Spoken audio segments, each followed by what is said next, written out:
HighBridge, a division of Recorded Books, presents A Brief History of Timekeeping, the Science of Marking Time, from Stonehenge to Atomic Clocks, by Chad Orzel.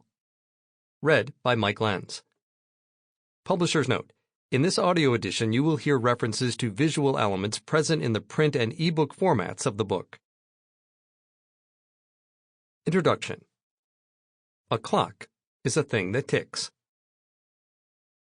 The picturesque campus of Union College in Schenectady, New York, where I teach, features lush, green quads surrounded by columned buildings full of classrooms, labs, and offices.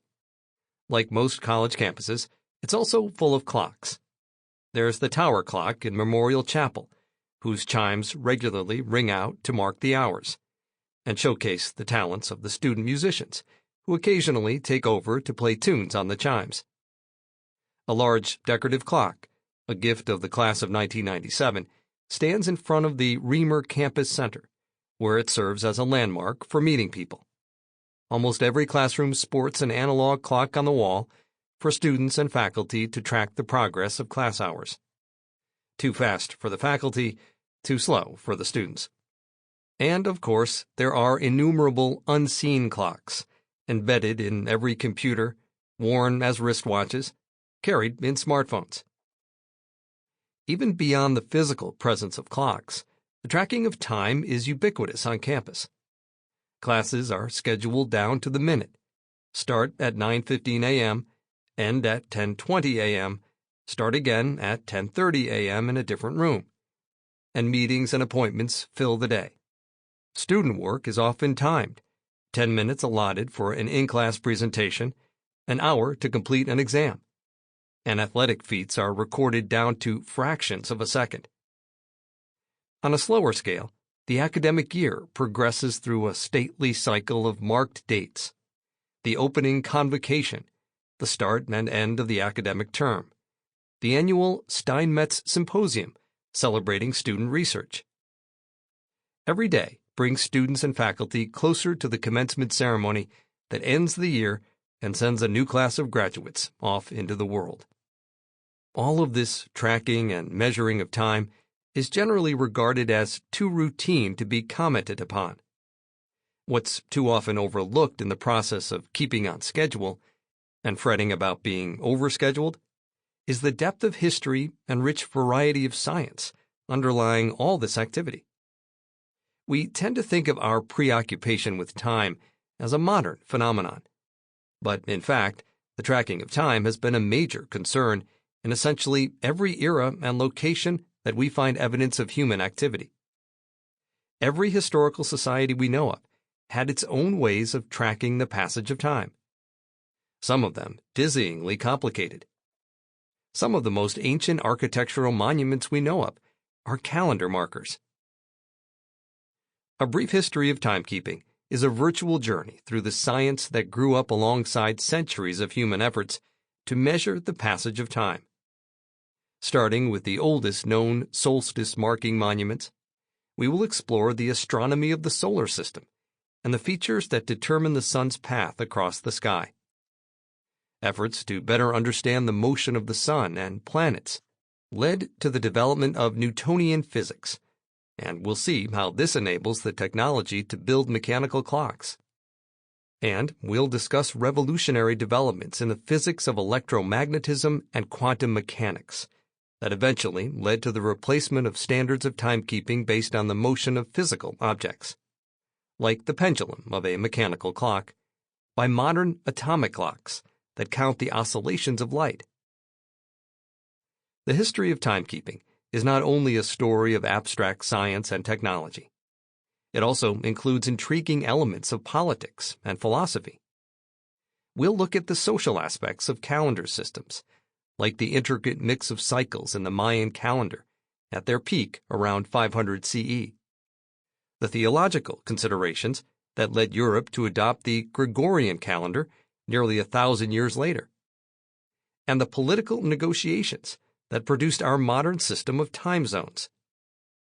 And we'll see how practical issues involved in these processes raised philosophical questions that, in turn, reshaped our understanding of our place in the universe as well as the nature of space and time. The tracking of time is, in a deep way, a signature preoccupation, not just of modern society, but of human civilization in general. The process of building and refining timekeeping devices has been one of the great drivers of progress in science and technology for millennia. From Neolithic solstice markers through mechanical watches to ultra-precise laser frequency standards, we are, and always have been, a species that builds clocks. Of course, a statement that sweeping depends on a particular definition of terms. In this case, we need a definition of clock that encompasses all these devices over a span of several thousand years. So, what is the common feature shared by solstice markers, mechanical watches, and laser spectroscopy? At the most basic level, a clock is a thing that ticks. The tick here can be the audible physical tick we associate with a mechanical clock, like the one in Union's Memorial Chapel, caused by collisions between gear teeth as a heavy pendulum swings back and forth. It can also be a more subtle physical effect, like the alternating voltage that provides the time signal for the electronic wall clocks in our classrooms. It can be exceedingly fast, like the 9 billion times a second oscillations of the microwaves used in the atomic clocks that provide the time signals transmitted to smartphones via the internet. Or ponderously slow, like the changing position of the rising sun on the horizon. In every one of these clocks, though, there is a tick, a regular, repeated action that can be counted to mark the passage of time. When the microwave field in an atomic clock completes an oscillation from up to down and back, we know that 1,9,192,631,770th of a second has passed. When the shadow cast by a building on campus sweeps across the quad and then returns to pointing due north, we know that 1 full day has passed. When the rising sun completes its seasonal cycle and returns to its northernmost position on the horizon, we know that 1 full year has passed. Each of these events is a metaphorical tick, and we quantify the passage of time by counting the number of these ticks that happen between two events of interest. It follows that one of the core themes in the history of timekeeping is the process of identifying and understanding these ticks. To make a high-quality clock, we must first identify a process that might serve as a tick, and then understand all the factors that change its rate and how those factors affect the ultimate accuracy of that clock. The drive to understand the process by which various kinds of clocks tick has led to revolutionary discoveries in fundamental science, particularly in physics and astrophysics, as we'll see in chapters 6 and 8. In order to time events by counting ticks, a practical clock must also have some sort of readout, a means by which humans can keep track of the count. While the audible ticks of a mechanical clock can, in principle, be counted directly, many of the physical systems used as clocks work at speeds that are impractical for human observers. The quartz crystal in my wristwatch oscillates much too rapidly to be counted directly, so its motion must be recorded electronically and slowed down to move the second hand 1 mark for every 32,768 vibrations. Many of the signature features we associate with practical clocks are these readout devices, the hands and numbers on a watch, or the gnomon and markings of a sundial tracking the slow motion of a shadow through the day. The history of timekeeping is thus also a history of innovation in readout technologies, finding clever ways to display the passage of time in human-readable ways that minimize sources of error. One of the most dramatic examples is the competition between methods for finding longitude at sea, described in chapters 9 and 10, a contest decided in part on the ability of ordinary sailors to use them. Another problem plaguing the makers of clocks through the centuries is that many excellent standards are impractical to transport. A solstice marker is fundamentally bound to a particular point in space, recording the position of the sun as seen from a particular location. If you shift the marker to another position, its references no longer apply. At the opposite technological extreme, a precision atomic clock requires a significant infrastructure for the preparation and interrogation of atoms, keeping the very best atomic clocks confined to laboratories. Many of the practical clocks we surround ourselves with are thus actually models of clocks, a way of keeping track of time that approximates the time recorded by a better standard tick that is inconveniently immobile. The clock on the wall of my classroom displays only an approximate time based on the oscillation of the electric current supplied from the power grid. The official time is determined by an assortment of atomic clocks in national standards laboratories scattered around the globe and overseen by an international governing body. We'll discuss the origin of global time zones and the determination of the official time in Chapter 11. Because most practical clocks are models of time, a third core theme in the history of timekeeping is the idea of comparing clocks to one another, and using that comparison to refine our models of time. The fundamental process is universal, employed by every civilization that has modeled time. You synchronize your model clock with some standard, allow it to run freely for many ticks, then check it against the standard again, and see if they're still in sync. It's the same process you might use to check the performance of your watch. You set it to the correct official time, say, using the U.S. time webpage provided by the National Institute of Standards and Technology, NIST. Wear it around for a while, and then, some days or weeks later, check it against the official time again, and adjust as needed. Even though the quartz crystal in your watch is not connected in any direct way to the cesium atoms in atomic clocks at NIST, this process ensures that you carry with you a very good model of the actual official time. Through the long history of timekeeping, this process has been used to produce dramatic results on a variety of timescales. As we'll see in Chapter 12, the process of synchronizing two clocks at different locations through the exchange of telegraphic signals was central to the development of the theory of relativity, with momentous consequences for our understanding of time and space. At the other extreme of duration, as we'll see in Chapter 3, the Gregorian calendar reform grew out of this synchronized, free-run, check process applied over the course of centuries.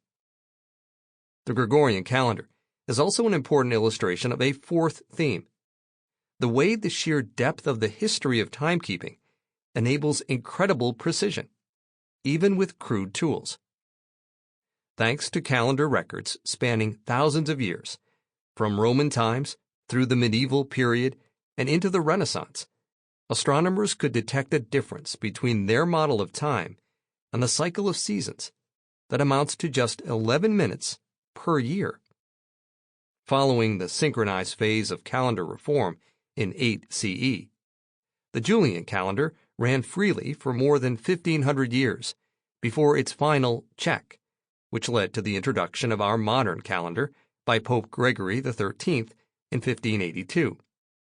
The Gregorian calendar will stay in sync with the seasons for another 3,000 years, despite being implemented 2 decades before the invention of the telescope.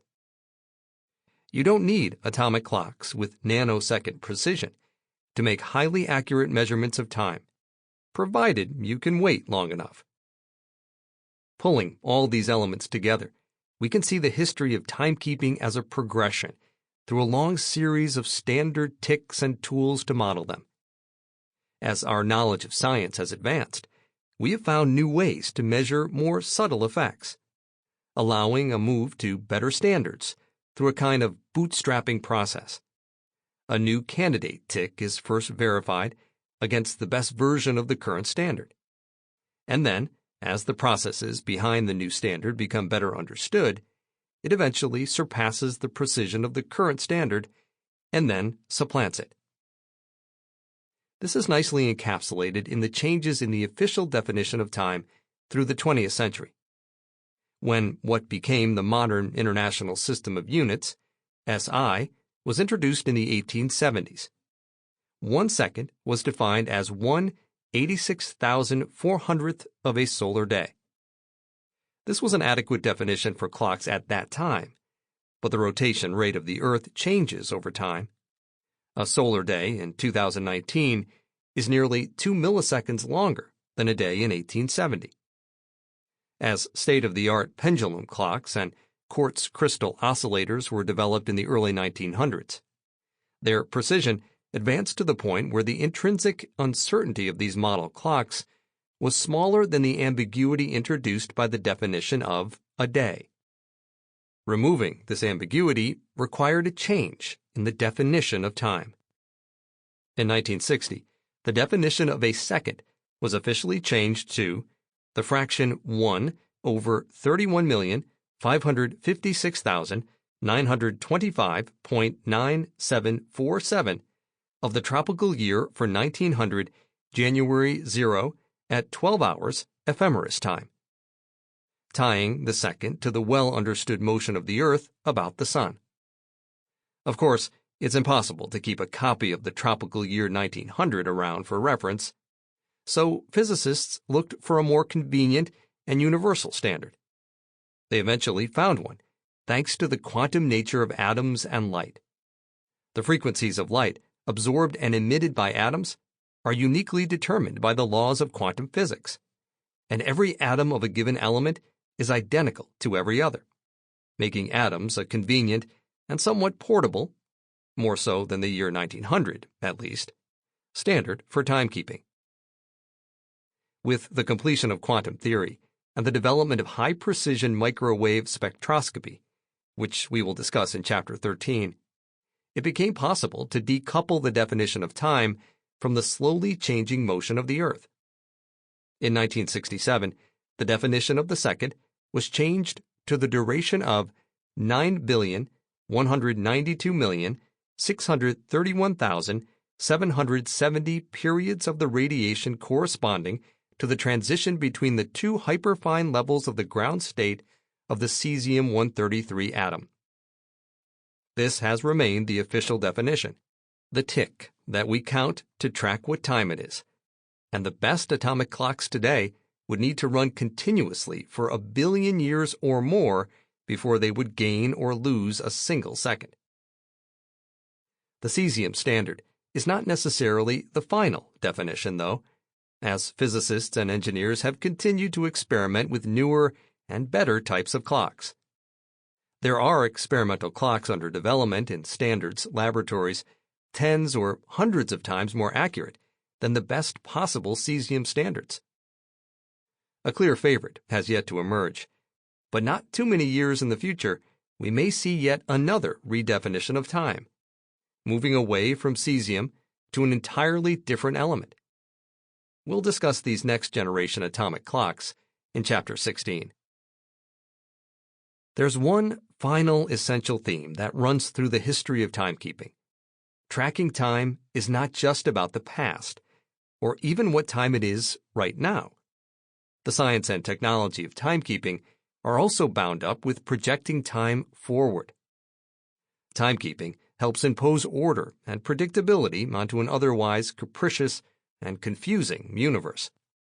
A reliable tick that we can count to determine how much time has passed is also a process that will continue happening on into the future, giving us confidence that we can understand and predict what will happen. This forecasting element shows up throughout the history of timekeeping all around the world. We see the evidence of Neolithic cultures setting up monuments to mark the winter solstice and provide a reminder of the spring to come. Jews and early Christians adjusted their calendar systems in order to predict the dates of Passover and Easter years into the future. Mayan astronomers tracked the motion of Venus to predict auspicious times for war. European mathematicians developed elaborate models of where the moon will be to help sailors navigate their way through globe-spanning empires. There's even an element of this forward projection in modern efforts to push the frontiers of atomic clocks. We don't need that level of precision right now, but it could provide the key to exotic discoveries in the future. Through all this history, from ancient agrarian societies looking for the best time to plant crops, to astrologers trying to read the future in the stars, to astronomers predicting transits of celestial objects, timekeeping has always been as much about the future as the past. That predictive element shows up again and again, from the most ancient builders of stone monuments all the way to modern office workers entering future vacations into digital calendar apps. In modern society, we expend an enormous amount of effort on the tracking of time, supported by a vast and largely overlooked foundation of science and technology. The development of that foundation is a story that spans several thousand years and incorporates an enormous amount of scientific knowledge. That's a history that's worth taking a little time to explore. Chapter 1. Sunrise. In the late 1600s, the Glorious Revolution deposed the Catholic King of England and Scotland, James Stuart, replacing him with his daughter, Mary, and her husband, William of Orange. This triggered a number of uprisings in the British Isles, including the Williamite War in Ireland. After the uprisings were put down, large tracts of land were confiscated from James's Catholic supporters and redistributed among William's Protestant backers. One of these parcels, an estate near the port town of Drogheda, passed to a man named Charles Campbell, who set about making improvements to his new property. To this end, in 1699, he ordered a crew of laborers to begin quarrying stones from an overgrown rocky mound on a hilltop. This mound was one of many dotting the landscape in the area known as the Brú na Bóinne, Palace of the Boyne, which was strongly associated with the gods and heroes of Ireland's pagan past.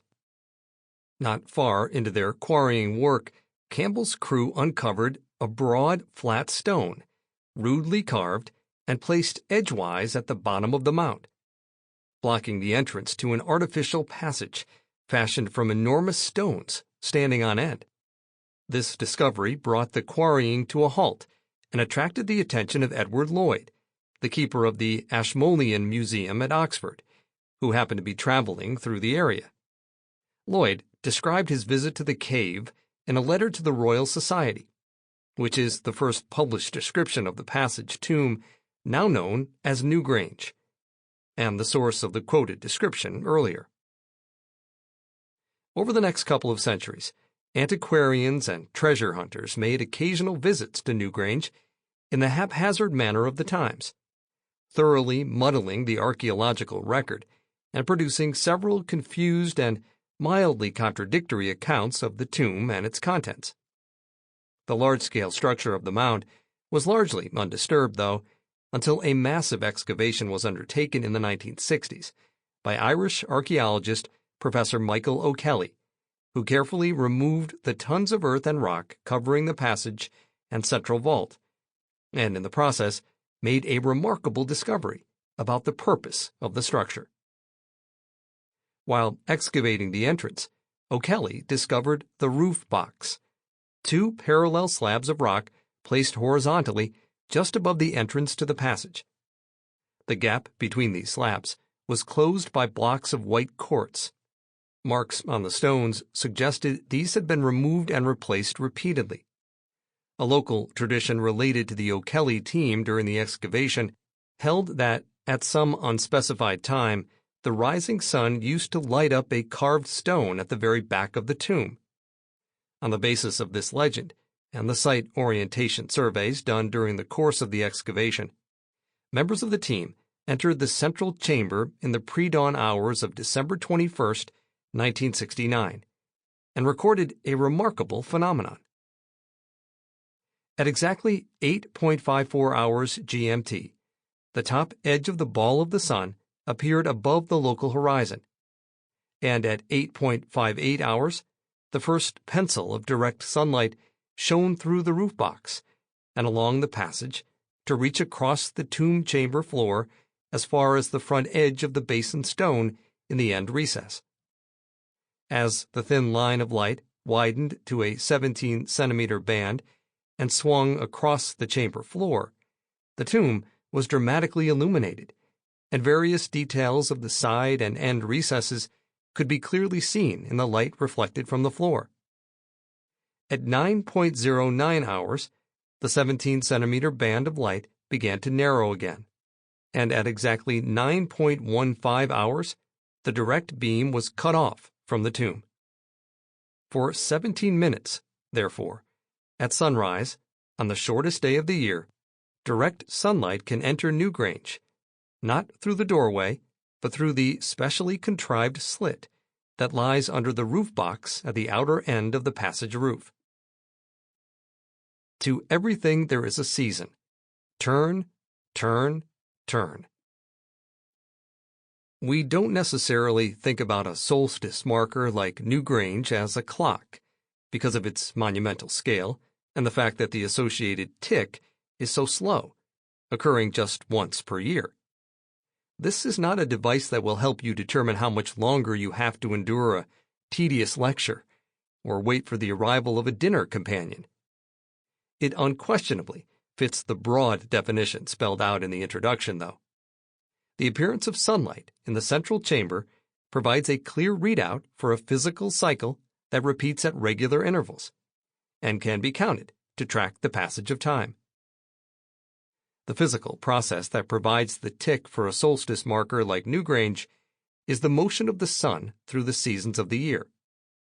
For people who live in the middle latitudes, like the builders of Newgrange, or residents of the northeastern United States like myself, the year is a march through winter, spring, summer, and fall, returning to winter again. These changing seasons are associated with changes in the length of the day. In the winter, the sun rises late and sets early, while in the summer, it does the opposite. As the caregiver for an active dog who needs multiple daily walks, I'm acutely aware of this. During the winter months, from November through March, both our post-breakfast and post-dinner walks take place in darkness. During the short days of winter, the sun shines for less of the day and thus has less time to heat the surface of the earth, leading to colder daily temperatures. In the summer, longer days mean more heating and higher daily temperatures. There's a bit of a time lag in the cycle. The hottest days of summer are generally a few weeks after the longest day of the year, and the coldest and snowiest days of winter come after the shortest day has passed. This happens because the Earth is huge, and it takes some time for heat to accumulate or dissipate. The seasonal cycle of weather is accompanied by seasonal changes in plants and animals. As the days get longer and the weather warmer, plants begin to grow and animals become more active, while as the days get shorter and the weather colder, trees lose their leaves and animals hunker down for the winter. These seasonal cycles are of critical importance to human civilization even today, with global transportation networks ensuring access to fresh food year-round. They would have been a matter of life and death for the agrarian Neolithic society that built Newgrange. This very obvious seasonal change in the length of the day is accompanied by a somewhat less obvious change in the positions of sunrise and sunset.